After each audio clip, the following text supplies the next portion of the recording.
Hello, wonderful audience. Thank you for choosing to spend your time with me. Welcome to our video on John Vanderpant. We're thrilled to have you here.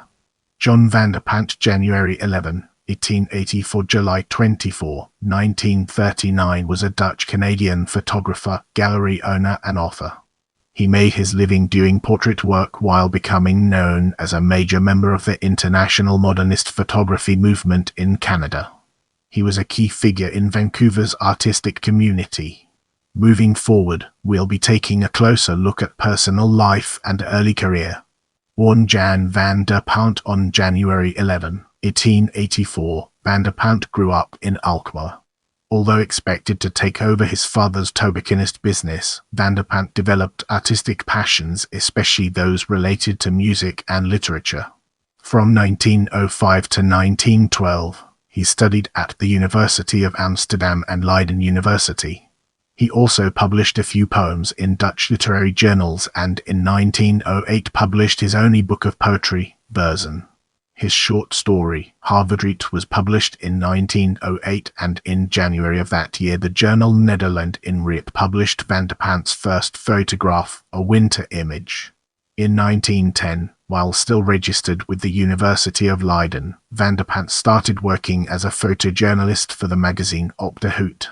Until 1913, he published photo-illustrated articles on Italy, Portugal, Holland, and Canada. On July 6, 1911, Vanderpant married Catharina over de Linden. She eventually became a Christian Scientist, and her beliefs were a major influence on her husband.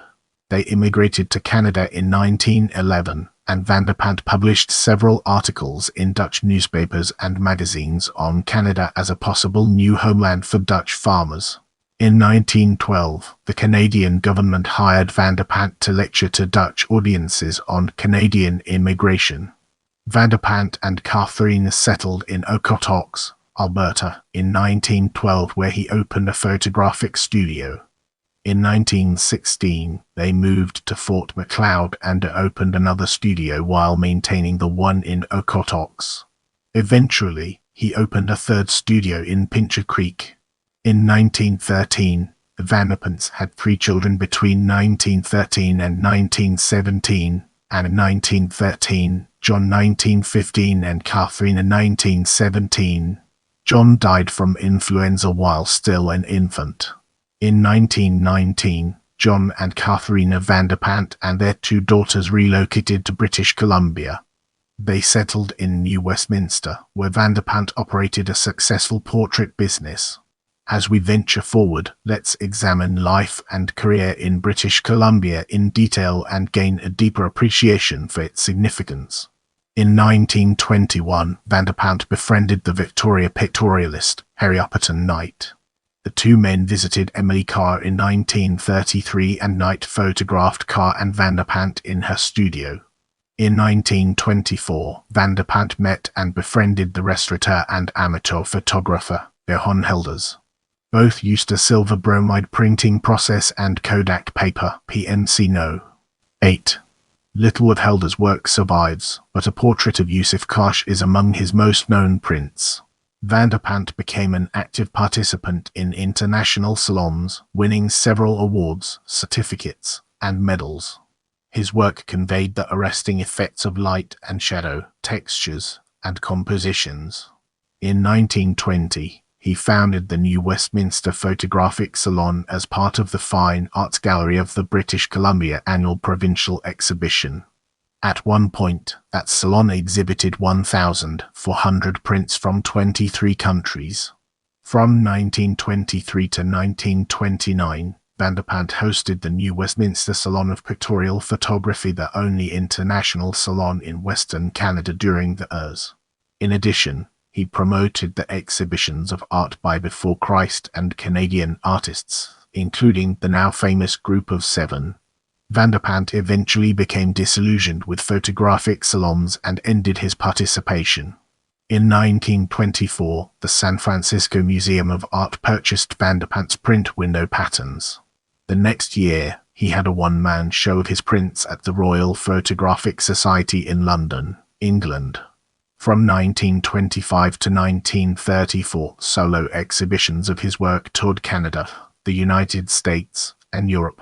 In 1926, Vanderpant went into partnership with Harold Mortimer Lammer, mining engineer, photographer, painter and journalist, and on March 26, 1928, they opened the Vanderpant Galleries at 1216 Robson Street in Vancouver, BC. The partnership ended in 1929. Under Vanderpant's influence, the gallery became a center of art, music, and poetry in Vancouver.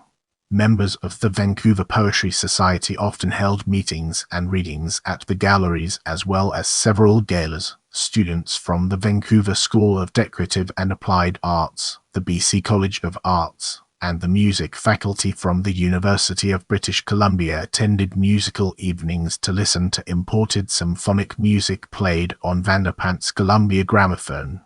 Painters such as Emily Carr, A.Y. Jackson, Jock MacDonald, Max Maynard, Frederick Varley, and W.P. Weston exhibited at the galleries.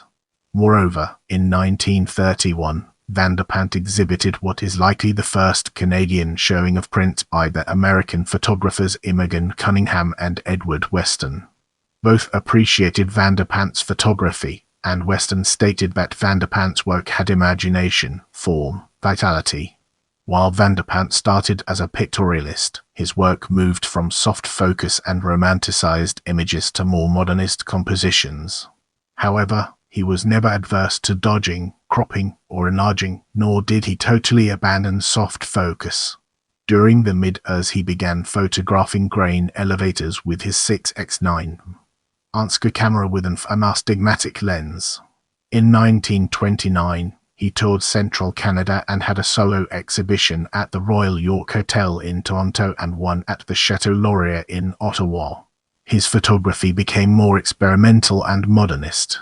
In 1930, he undertook a commission for the Canadian Pacific Railway, traveling from Vancouver to Quebec.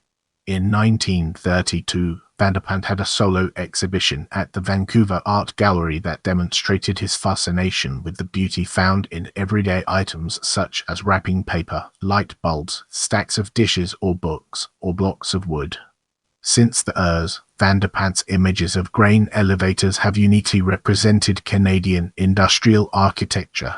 Close-ups of fruits and vegetables were also a way to emphasize the rhythm and beauty of design in nature's architecture. The economic difficulties of the Depression affected Vanderpant's business and health, and he ceased making photographs around 1937. Vanderpant died of lung cancer in Vancouver in 1939. At age 55, leaving behind his studio and an extensive legacy of work. As we enter this new phase, let's analyze recognition from different angles and evaluate its significance. In 1926, Vanderpant was honored by being named a Fellow of the Royal Photographic Society of Great Britain, in London. In 1934, he was the first Vancouver artist to have an individual showing at the Seattle Art Museum.